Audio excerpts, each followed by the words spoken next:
ప్రభునందు ప్రియ పరిశుద్ధ దేవుని కుమారులారా, దేవుని కుమార్తెలారా, యేసుక్రీస్తు ప్రసిద్ధ సత్యనామములో మీ అందరికీ వందనాలు. అలాగే దేవునికి స్తోత్రాలు.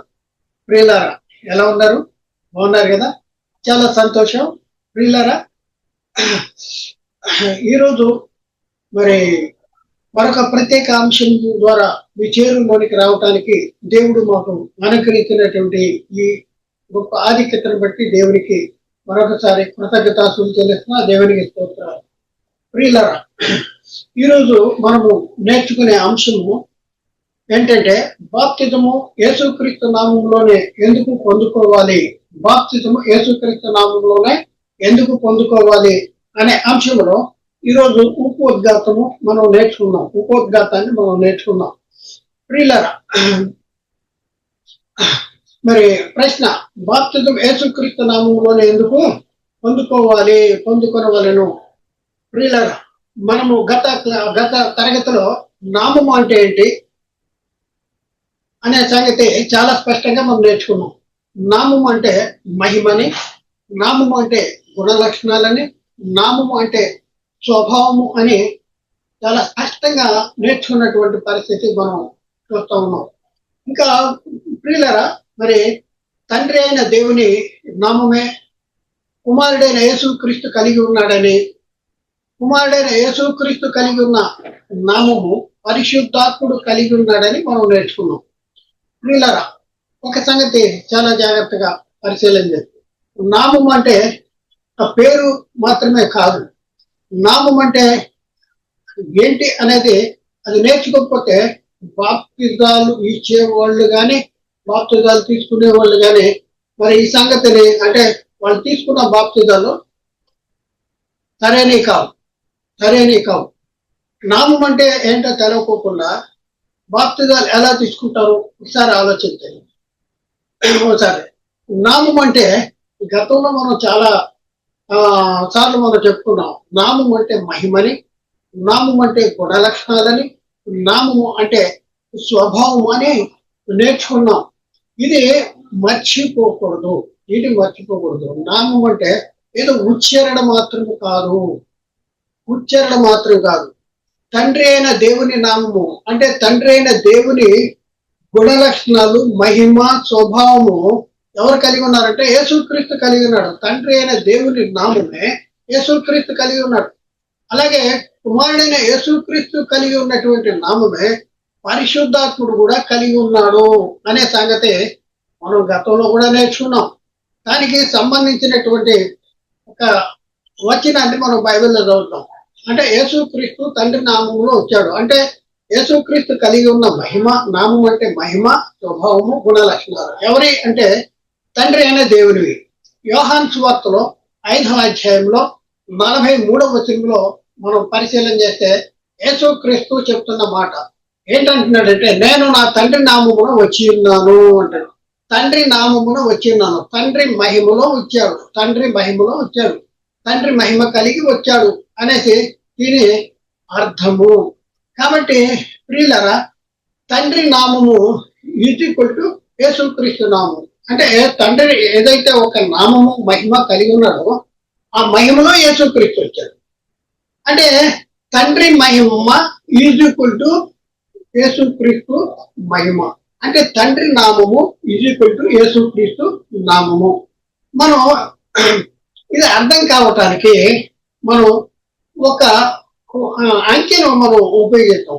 ఏంటంటే తండ్రి నామము లేకపోతే తండ్రి మహిమ వాల్యూ 10 అని అనుకున్నాం. అలాంటప్పుడు తండ్రి నామమేలో యేసుక్రీస్తు ఈ లోకానికి వచ్చాడు అంటే తండ్రి నామము మహిమ వాల్యూ 10 అయితే మరి యేసుక్రీస్తు కలిగి ఉన్న నామము లేకపోతే మహిమ ఎంత అవుతుందంటే తండ్రి నామంలో యేసుక్రీస్తు వచ్చాడు కాబట్టి తండ్రి మహిమే యేసుక్రీస్తు కలిగి ఉన్నాడు కాబట్టి తండ్రి నామము వాల్యూ 10 అనుకుంటే కుమారుని నామము కూడా వాల్యూ 10 అవుతుంది అనేసి మనం చాలా స్పష్టంగా మనం అర్థం చేసుకోవాలి. మీకు అర్థం అవటానికి ఇక్కడ నేనే ఒక వాల్యూ, ఒక నెంబర్ ఇచ్చాను అనమాట. ఈ నెంబర్ ఎందుకు ఇచ్చారు అని అడగొద్దు మీరు. ఎందుకంటే తండ్రి మహిమ ఎంతో మనకి తెలవదు కాబట్టి ఆ మహిమ వాల్యూ మనం ఉజ్జాయింపుగా ఒక 10 అనే ఒక నెంబర్ను మనం ఉపయోగిస్తే ఆ తండ్రి నామములో యేసుక్రీస్తు ఈ లోకానికి వచ్చాడు కాబట్టి యేసుక్రీస్తు కలిగి ఉన్న నామము ఎవరిది అంటే తండ్రిది. తండ్రి నామము వాల్యూ 10 అయితే కుమారుని నామము ఈజ్వల్ టు ఆయనది కూడా 10 అవుద్ది. అంటే తండ్రి నామము ఈజ్వల్ టు యేసుక్రీస్తు నామము. ఇకపోతే ప్రియులరా, మరి పరిశుద్ధాత్ముడి గురించి మనం ఆలోచిద్దాం. పరిశుద్ధాత్ముడు ఎవరి నామములో పంపబడ్డాడు?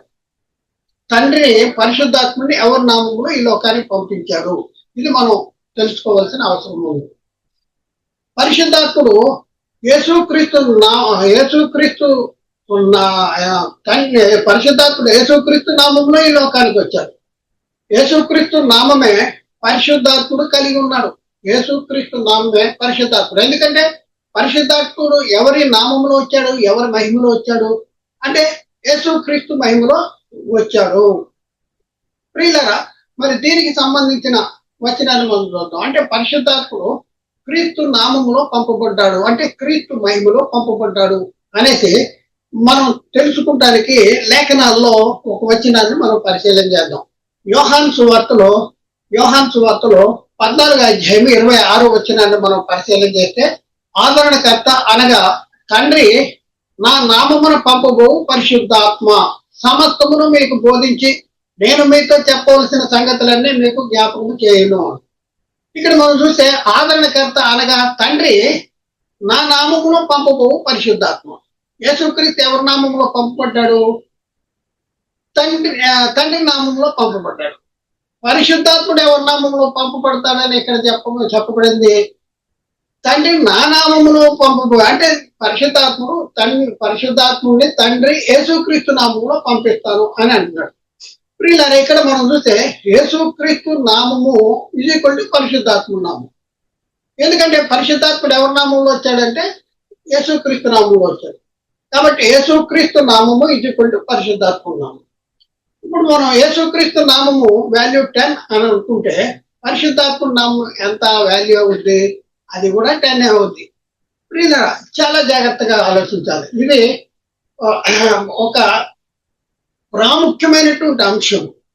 మనం బాప్తిజం తీసుకుంటే సరిపోదు. తీసుకున్న బాప్తిజం సరైందా కాదా అనేది తెలుసుకోవాలంటే ఈ సంగతి చాలా స్పష్టంగా మీరు గ్రహించవలసినటువంటి అవసరం ఉంది. మనం ఎక్కిన బస్సు మన ఊరు వెళ్ళకపోతే మన పరిస్థితి ఎలా ఉంటుందో ఒకసారి ఆలోచించండి.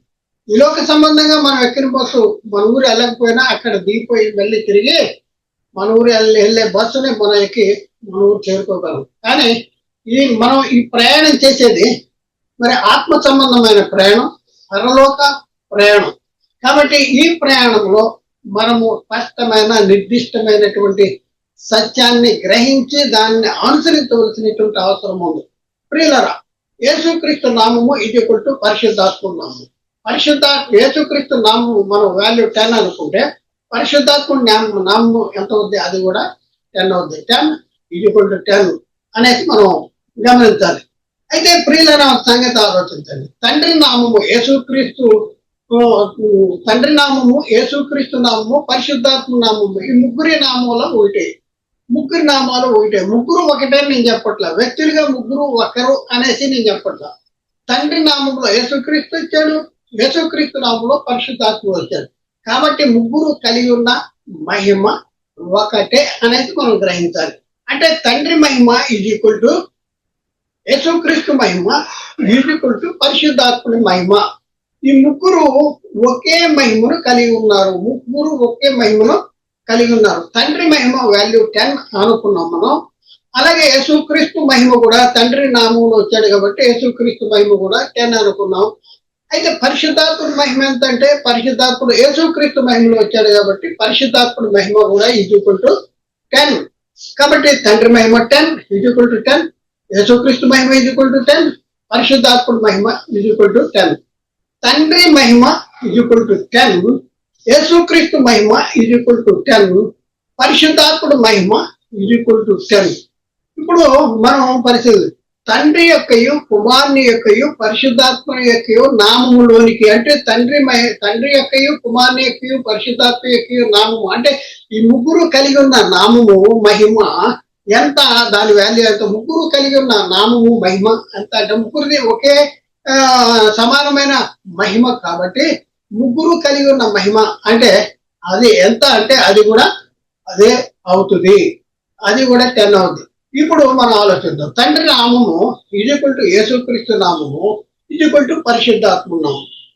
అంటే తండ్రి నామము అంటే 10 ఈక్వల్ టు యేసుక్రీస్తు నామము 10 ఈక్వల్ టు పరిశుద్ధాత్ముడే నామము ఉంది.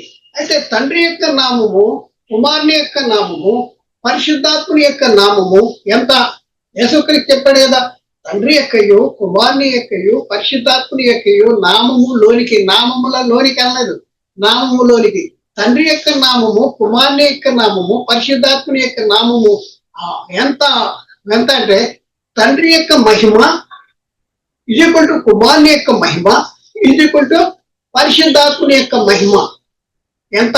ఒకసారి ఆలోచించండి. తండ్రి యొక్క మహిమ ఈక్వల్ టు కుమారుని యొక్క మహిమ ఈక్వల్ టు పరిశుద్ధాత్ముని యొక్క మహిమ ఈక్వల్ టు ఎంత అనేది మనం గ్రహించవలసిన అవసరం ఉంది. యేసుక్రీస్తు అదే చెప్పాడు, తండ్రి యొక్కయు కుమారుని యొక్కయు పరిశుద్ధాత్ముని యొక్కయు నామములోనికి.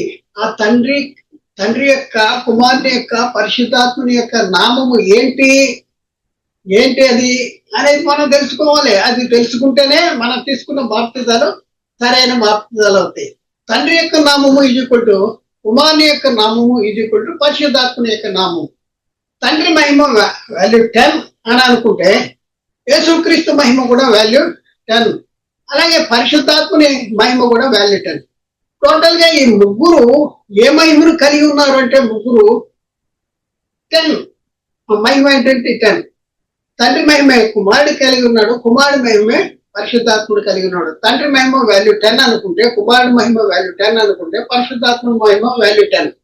ఇప్పుడు తండ్రి యొక్కయు కుమారుని యొక్కయు పరిశుద్ధాత్మ యొక్కయు నామము ఎంత అంటే అది కూడా వాల్యూ 10 అవుద్ది.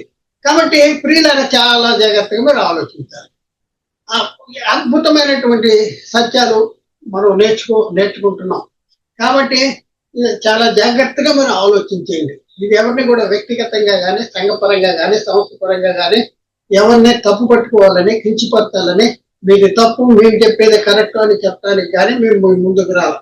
బైబిల్ ఏం చెప్తుంది, బైబిల్లో ఏముంది, బైబిల్లో రాయబడినటువంటి సంగతుల యొక్క సారాంశం ఏంటి అనేసి మీకు తెలియపరచడానికే మేము ముందుకు వచ్చాం. కాబట్టి సాత్వికంతో అంగీకరించడానికి ప్రయత్నించండి. ప్రియులారా, ఇప్పుడు వరకు మనం నేర్చుకున్న సంగతిని బట్టి ముగ్గురు ఒకే నామము కలిగి ఉన్నారు, లేక ముగ్గురు ఒకే మహిమను కలిగి ఉన్నారు, లేకపోతే ముగ్గురి మహిమ ఒకటే అనేసి మనకి చాలా స్పష్టంగా అర్థమైంది. ప్రశ్న: బాప్తిజము తండ్రి యొక్కయు కుమారుని యొక్కయు పరిశుద్ధాత్ముని యొక్కయు నామములోనికి పొందాలా, లేక యేసుక్రీస్తు నామములోనికి బాప్తిజం పొందాలా? మన ముందున్న సమస్య ఇదే పెద్ద సమస్యగా ఉంది నేటి క్రైస్తవ సమాజంలో. బాప్తిజము ఏ నామములో పొందాలి అనేది చాలా చుక్కుముడిగా ఉన్నటువంటి పరిస్థితి. ఇప్పుడు అదే ప్రశ్న నేను కూడా వేస్తా ఉన్నా. బాప్తిజం అనేది తండ్రి యొక్కయు కుమారుని యొక్కయు పరిశుద్ధాత్ముని యొక్కయు నామములోనికి పొందాలా, లేకపోతే యేసుక్రీస్తు నామములోనికి పొందాలా? ఇప్పుడు ప్రియులారా, తండ్రి యొక్కయు కుమారుని యొక్కయు పరిశుద్ధాత్ముని యొక్కయు నామములోనికి అంటే ఏంటి? ఇది మనకు అర్థమవ్వాలి. తండ్రి యొక్కయు కుమారుని యొక్కయు పరిశుద్ధాత్ముని యొక్కయు నామములోనికి అంటే అర్థం ఏంటంటే తండ్రి మహిమ ఈక్వల్ టు కుమారుని మహిమ ఈక్వల్ టు పరిశుద్ధాత్మని మహిమలోనికి బాప్తిజం పొందాలి. తండ్రి మహిమ ఈక్వల్ టు కుమారుని యొక్క మహిమ ఈక్వల్ టు పరిశుద్ధాత్మని మహిమలోనికి బాప్తిజం పొందాలి. అదే మాట యేసుక్రీస్తు వారు కూడా మత్తయి సువార్త 28వ అధ్యాయం 19వ వచనంలో చెప్పారు. శిష్యుల్ని పిలిచి, యేసుక్రీస్తు మృతి తిరిగి లేచిన తర్వాత శిష్యుల్ని పిలిచి, కాబట్టి మీరు వెళ్ళి సమస్త జనులను శిష్యులుగా చేయండి, తండ్రి యొక్కయు కుమారుని యొక్కయు పరిశుద్ధాత్మని యొక్కయు నామములోనికి, నామములలోనికి కాదు, నామములోనికి, మహిమలోనికి, నామములోనికి వారికి బాప్తిజం ఇవ్వాలి అనేసి యేసుక్రీస్తు వారు చెప్పినటువంటి దాఖలాలు మనం చూస్తా ఉన్నాం. ప్రియులరా, యేసుక్రీస్తు చెప్పింది తండ్రి యొక్కయు కుమారుని యొక్కయు పరిశుద్ధాత్మ యొక్కయు నామములోనికి వారికి బాప్తిజం ఇచ్చుచు అనేసి మత్తయి సువార్త 28:19 చెప్తే, మరి అపోస్తులు మాత్రం యేసుక్రీస్తు నామంలో బాప్తిజం పొందిడి అని ఎందుకు చెప్పారు? ఇది మనం చాలా జాగ్రత్తగా మనం ఆలోచించాలి. యేసుక్రీస్తు చెప్పింది ఒకటైతే అపోస్తులు మరొకటే చెప్పినట్లుగా మనకి అర్థమవుతుంది. మనకి మనం అలాంటి భావాన్ని మనం కలిగి ఉన్నాం. అలాంటి భావాన్ని అంటే యేసుక్రీస్తు చెప్పింది అపోస్తులు చేశారా లేదా, ఇది మనం ఒక్కసారి ఆలోచించవలసిన అవసరం ఉంది. యేసుక్రీస్తు చెప్పింది అపోస్తులు చేయలేదా? యేసుక్రీస్తు తండ్రి యొక్కయు కుమారుని యొక్కయు పరిశుద్ధాత్మ యొక్కయు నామములోనికి వారికి బాప్తిజం ఇచ్చుచు అని చెప్తే, మరి అపోస్తులు మాత్రం యేసుక్రీస్తు నామమున బాప్తిజము పొందిడి అని ఎందుకు చెప్పారు? ఇదొక చిక్కు ప్రశ్న. ఇది మనం తెలుసుకోవాల్సిన అవసరం ఉంది. అనవసరంగా మీరు చెప్పేదే కరెక్ట్ అని ఒక కోవ వాళ్ళు చెప్తా ఉన్నారు, మీరు చెప్పేదే కరెక్ట్ అని మరొక కోవ వాళ్ళు చెప్తున్నారు. మనం ఎవరు చెప్పినా కూడా అది బైబిల్ సమర్థించాలి, లేఖనాలను సమర్థించాలి. ఇది మనం చాలా జాగ్రత్తగా పరిశీలన చేయవలసినటువంటి అవసరం ఉంది. ఇది ఆలోచించండి ప్రియులారా. యేసుక్రీస్తు చెప్పింది అపోస్తులు చేయలేదా? యేసుక్రీస్తు తండ్రి యొక్కయు కుమారుని యొక్కయు పరిశుద్ధాత్మ యొక్కయు నామంలోనికి బాప్తిజం ఇచ్చుచు అని చెప్తే అపోస్తులు యేసుక్రీస్తు నామంలో బాప్తిజం పొందిడి అని ఎందుకు చెప్పారు? అర్థమవుతుంది కదా ఎందుకు చెప్పారు. అయితే యేసుక్రీస్తు చెప్పిందే అపోస్తులు చేశారా? చేస్తే ఎలా చేశారు?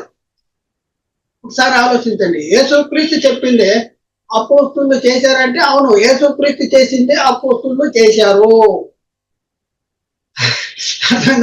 యేసుక్రీస్తు చెప్పింది అపోస్తులు చేశారు. అయితే యేసుక్రీస్తు ఏం చెప్పాడు, అపోస్తులు ఏం చేశారు? ఇది మనకు అర్థం కావాలి. అయితే ఎలా యేసుక్రీస్తు చెప్పింది అపోస్తులు చేశారంటే ఎలా చేశారు అంటే మనం నేర్చుకున్నాం. అది చాలా సాత్వికంగా ఆలోచించండి. ఎందుకంటే మనం పరలోక ప్రయాణంలో ఉన్నాం. మన దిశ పరలోక ప్రయాణం. ఈ పరలోక ప్రయాణంలో మొదటి మెట్టే బాప్తిజము తీసుకుంటున్న ద్వారా పరలోక రాజ్యంలోనికి ప్రవేశిస్తున్నాం. భక్తగా జన్మిస్తేనే గాని అతడు దేవుని రాజ్యంలో చూడలేడు అంటాడు. కొత్తగా జన్మిస్తే పరలోక రాజ్యంలో ప్రవేశించలేడు. కాబట్టి ప్రియులారా ఆలోచించండి. తండ్రి యొక్కయు కుమారుని యొక్కయు పరిశుద్ధాత్మ యొక్కయు నామము ఈక్వల్ ఏంటంట? యేసుక్రీస్తు నామము. తండ్రి యొక్కయు కుమారుని యొక్కయు పరిశుద్ధాత్మ యొక్కయు నామము ఏంటి అంటే యేసుక్రీస్తు నామము. తండ్రి నామము 10 అనుకుంటే కుమారుని నామం కూడా ఎంత అవుద్ది? 10 అవుద్ది.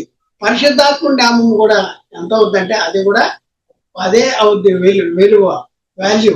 అయితే తండ్రి యొక్కయు కుమారుని యొక్కయు పరిశుద్ధాత్మ యొక్కయు నామములోనికి బాప్తిజం ఇవ్వాలి. తండ్రి యొక్క మహిమ ఈక్వల్ టు కుమారుని యొక్క మహిమ ఈక్వల్ టు పరిశుద్ధాత్మని యొక్క మహిమ లోనికి బాప్తిజం ఇవ్వాలి. ఇది చాలా జాగ్రత్తగా మనం ఆలోచించాలి. యేసుక్రీస్తు చెప్పింది చాలా స్పష్టంగా చెప్పాడు. నామములలోనికి అన్నాడు. నామములోనికి అంటే తండ్రి యొక్కయు అంటే తండ్రి మహిమ, ఇది ఎంత అంటే అది కూడా కుమారుని మహిమ, ఇది కూడా పరిశుద్ధాత్మని మహిమ. ఈ మహిమలోనికి బాప్తిజం ఇమ్మని చెప్పినట్టు మనం చూస్తా ఉన్నాం. తండ్రి నామము వాల్యూ 10 అనుకున్నాం. అలాగే కుమారుని నామము ఎంత అవుద్దంటే అది కూడా 10 అవుద్ది. ఎందుకంటే కుమారుడు యేసుక్రీస్తు తండ్రి నామంలో వచ్చాడు కాబట్టి.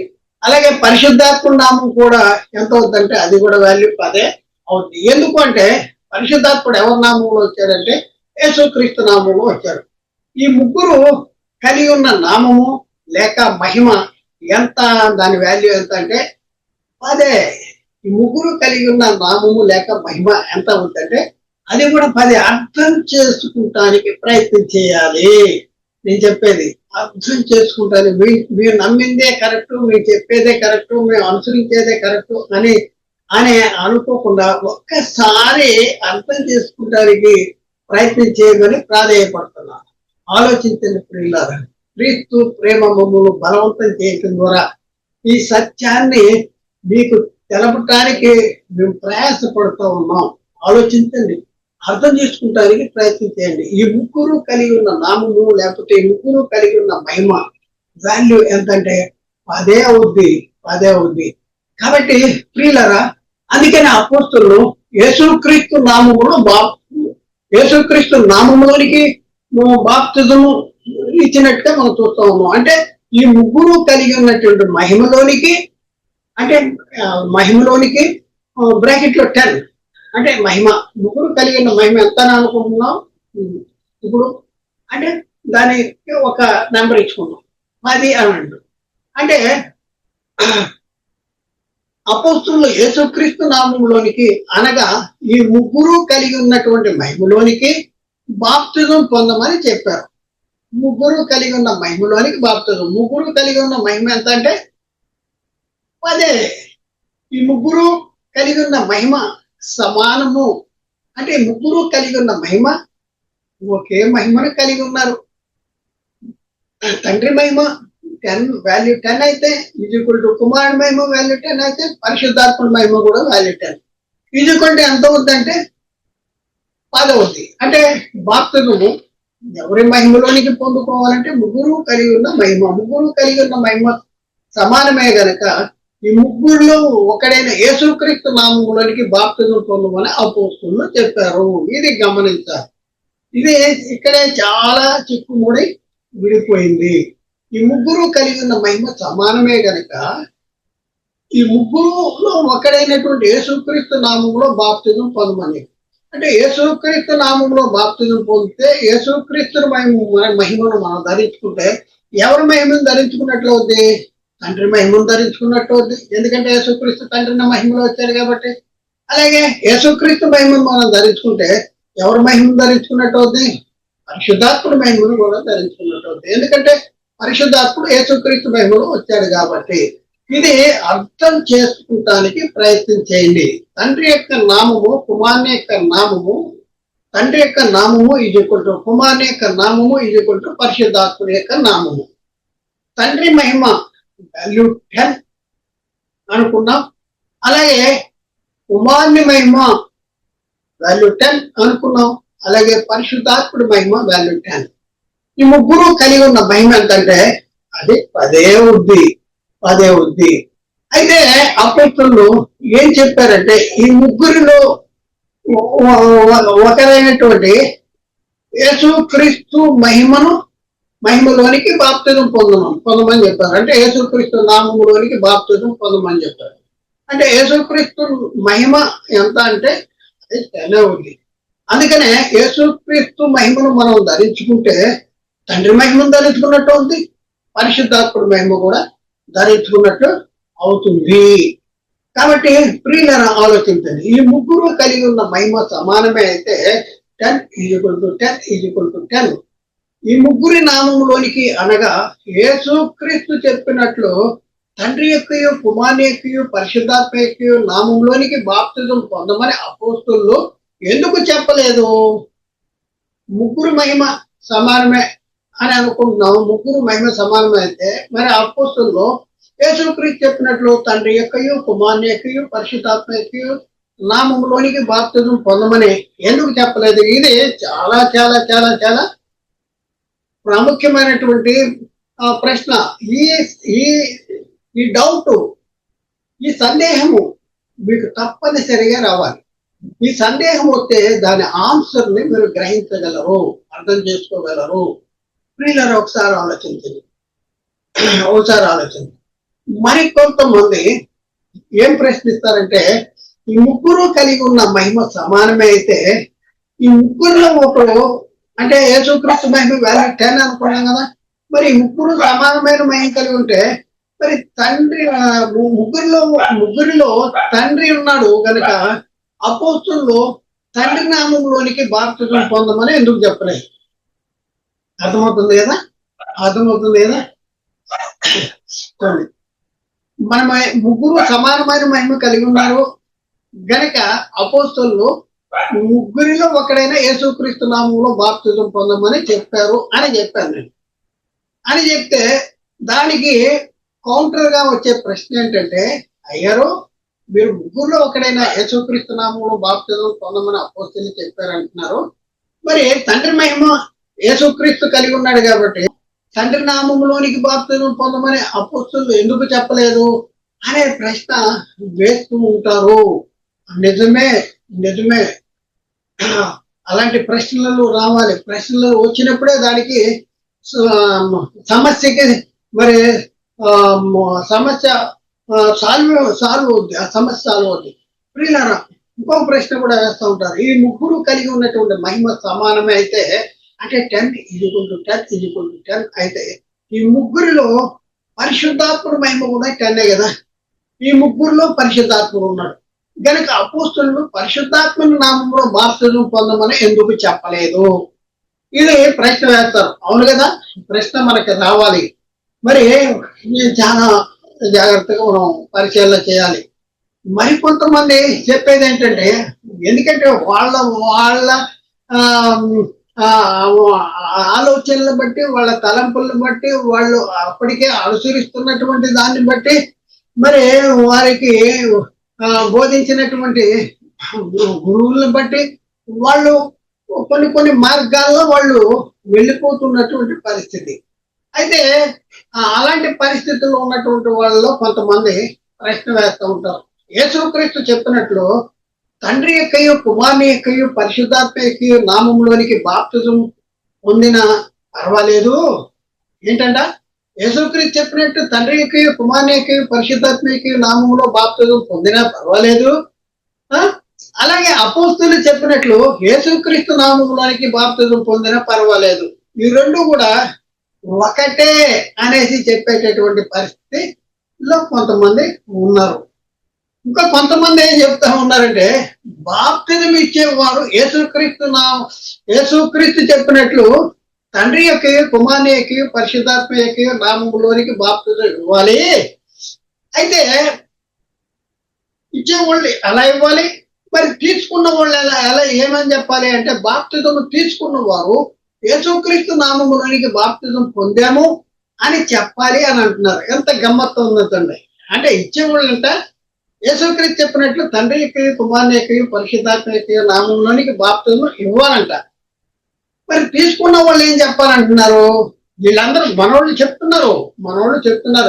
ఎందుకంటే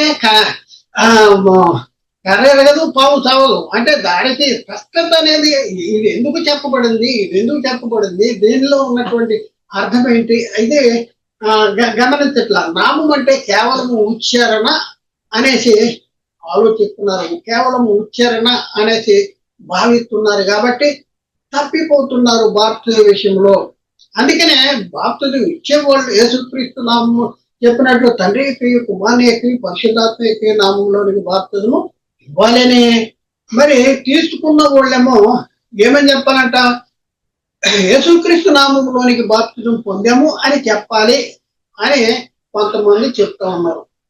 రెండు అది ఇచ్చేవాళ్ళ యేసుక్రీస్తు చెప్పినట్లు, తీసుకున్న వాళ్ళు అపోస్తలులు చెప్పినట్టు మరి చెప్పాలని చెప్తున్నారు. అయితే ప్రియులారా, ఒకసారి ఇంతకీ మీరందరూ నమ్ముతున్నా లేక చెప్తున్నా ఈ బాప్తిజం ఇచ్చు పద్ధతుల్లో ఏది లేఖనానుసారమైంది? అయ్యారు మా బాగానే చెప్తున్నారు.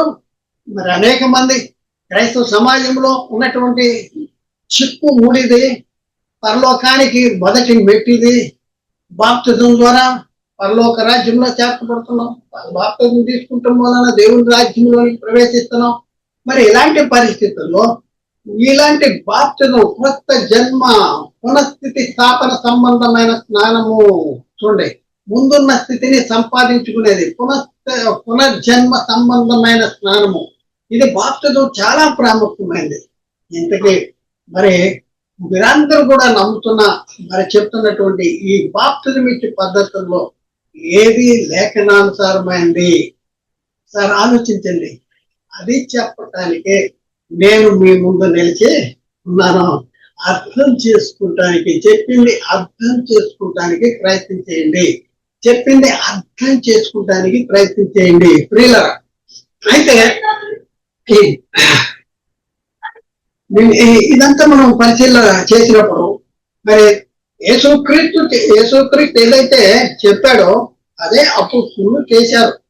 ఎందుకంటే అపోస్తులు వాళ్ళ సొంత మాటలు చెప్పలేదు.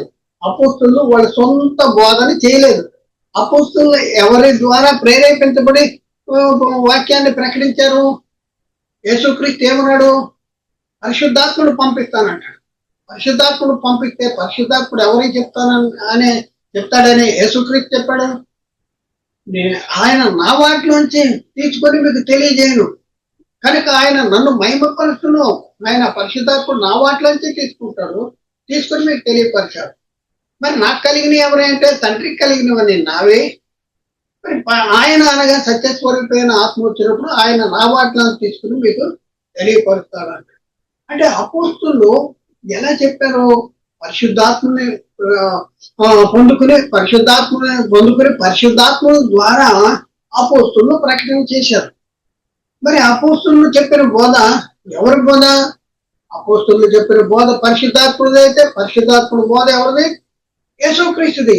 అంటే అపోస్తులు చెప్పింది కూడా యేసుక్రీస్తు చెప్పిన బోధే అనేసి ముందు గుర్తుంచుకోవాలి. ఇది అర్థమైతేనే గాని మనకి సత్యం అర్థమవుతుంది. కాబట్టి ప్రియులను ఒకసారి ఆలోచించేయండి, అర్థం చేసుకోండి. అపోస్తుల బోధ క్రీస్తు బోధ. మేము గతంలో యునైటెడ్ బైబిల్ అకాడమీలో అపోస్తుల బోధ ఎవరి బోధ, క్రీస్తు బోధ కాదా అనేసి మరి మెసేజ్ పెట్టాం.